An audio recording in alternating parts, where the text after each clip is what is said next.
One mystery has echoed through centuries. If Adam and Eve were the first humans, who was Cain's wife? It's a question that feels like a riddle, tugging at our curiosity. Were there other people in the world?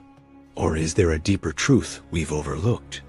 Today, we're diving into the story of Cain, his wife, and the forgotten daughters of Adam and Eve, women whose names are barely whispered, but whose lives shaped humanity's beginning. If you've ever felt unseen, like your story doesn't matter, this journey is for you. Let's unravel this ancient puzzle together, and I promise, it'll stir your heart in ways you didn't expect. Drop a 777 in the comments if you're ready to discover the truth, and let's get started. Eden, where it all began. Close your eyes and imagine a garden where the air is sweet with blooming flowers, where rivers sparkle like crystal, and where God himself walks with his creation. This is Eden, where humanity's story begins. God forms Adam from the dust, breathing life into him, a divine spark that makes him more than clay, Genesis 2-7. But God sees Adam's loneliness and says, "It's not good for man to be alone," Genesis 2:18. So, from Adam's side, he crafts Eve not from the ground, but from Adam's own flesh, a partner woven from his very being. Can you feel the beauty of that moment? The first love, the first family, bound by God's covenant. In Eden, Adam and Eve are more than a couple. They're the start of everything.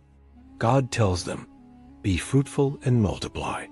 Genesis 1:28, a call to fill the earth with life. And they do.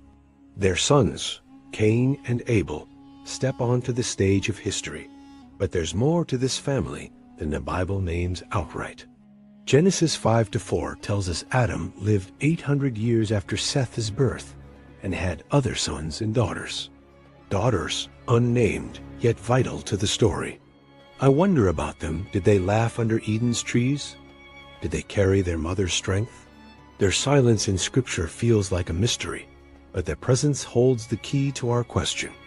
Cain and Abel, a tale of two hearts. Cain and Abel, the first brothers, grow up in a world untouched by cities or kings. Cain tills the soil, his hands coaxing fruit from the earth. Abel tends flocks, guiding sheep under endless skies. They're different, yet bound by blood. One day, they bring offerings to God Cain with his harvest, Abel with the firstborn of his flock. Genesis 4:3-4. I can picture Cain piling up his crops, proud of his work. Abel, maybe with a gentle smile, offers his best lamb. But God looks at their hearts, not just their gifts. Abel's offering, given with love and reverence, finds favor.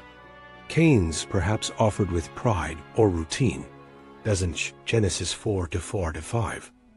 I've felt that sting of rejection, haven't you?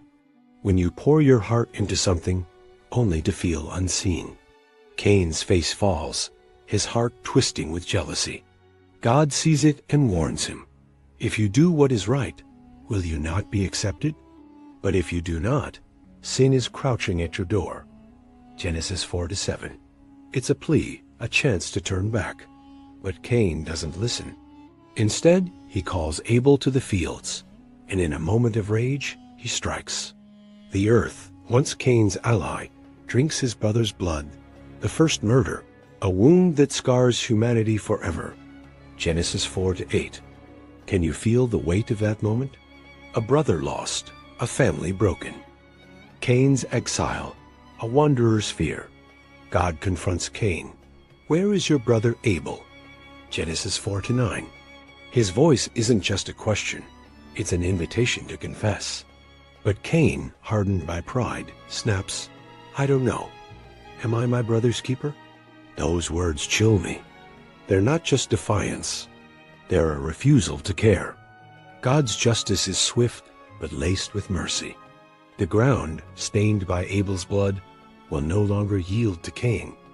He's cursed to wander, a fugitive without a home. Genesis 4:11-12. Cain cries out,